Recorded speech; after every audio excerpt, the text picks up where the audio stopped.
trying to think. The last thing I put up there was funding for Neurodog. And I mean, wait, you posted an image, right? You showed it to me that that you finished building it, right? Yeah, it's all built, but I still have to do the hard part, you know? You mean the code? You mean the code's the hard part? No, I would say the hard part was the design. Yeah. Assembly was not hard, obviously. Time consuming, tedious, but not hard. Right, I just hate having to print that many things. Wait while they're printed, clean all my prints. Ew. Oh, right. So anyway, assembly was time consuming and tedious, but not hard. I would say actually like tuning it, right? Because you can do all of the, I've already done like all of the theoretical calculations on like the simulator, but who knows how it's going to actually move in real life. And so like fine tuning all of that and getting it to work beyond just the like kind of IK that you can calculate. And into like, okay, why is it jittering here? Why is it moving like that? Why is this slow? That's going to be the hardest part. I see.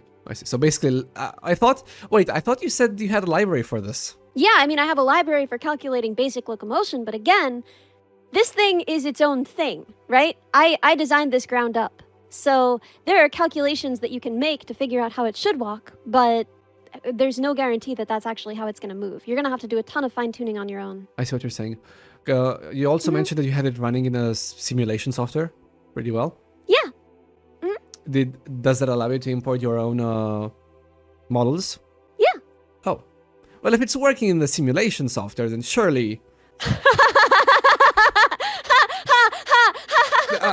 that was a joke, by the way. I have had similar experiences. To be fair, I don't actually know how hard it is to implement for foot locomotion. I did as we talked earlier. It needs to be robust, right? It needs to be robust. So that's going to be pretty difficult. Yeah, no, it's going to be a whole thing. I want to have it done by the new year. I don't know if that's going to happen. By the new year? Yeah. Oh, you're speedrunning this.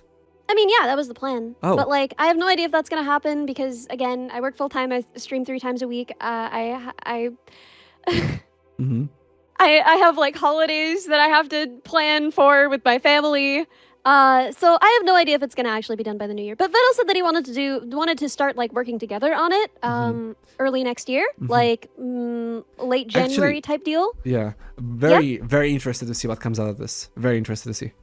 Because if this is, me too, man. If this gets done, right, and if Phil does his side of things, that means it wouldn't be that hard to switch to a car afterwards. I know, dude, I know, and imagine her driving a car. I don't want to imagine her driving a car. I'm not scared of the car, I'm scared of her. I think that if we limited the speed enough and gave me manual overrides, it would even be fun to do like a sitting in the backseat street. But wait, what? That would be dangerous. But me not being in the car, not dangerous. Yeah, but you wouldn't be able to drive it in public roads. No! Oh my god! We wouldn't drive it in public roads regardless! I mean, if you were sitting in the front seat, right, you would be allowed to drive it on public roads.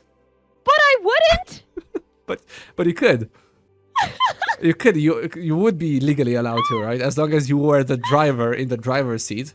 I think that you would be legally allowed. I love how before, when I was pitching this, you were like, that's so dangerous, Ellie. How could you propose something so dangerous? And now you're like, get in the driver's seat, drive it on public roads. Well, see, there's a point where the fun outweighs the danger. And I think... Okay, I see. Driving it on public roads would be so funny that it would not matter how dangerous it was. You're willing to sacrifice my life for the bit. I get it. I mean, if you add the limiters and you have a manual override, you're not in any danger. And you would also be driving where there's no cars, right? Like, you wouldn't be driving around the other cars. You'd find an empty public road. Yeah. Start with a golf cart? Dude, I honestly am more afraid of me driving a like go-kart, golf cart type deal than I am of Neuro driving one. A golf cart? Why would that be a problem? It's so straightforward. It's not that hard to drive. Okay, I have like trauma around this dude, but when I was little, I crashed not actually. I crashed a go-kart into my sister and gave her a concussion that was like pretty gnarly. And I was like so guilty about this that I like still hate driving. To this day, I hate driving. I get so scared every time.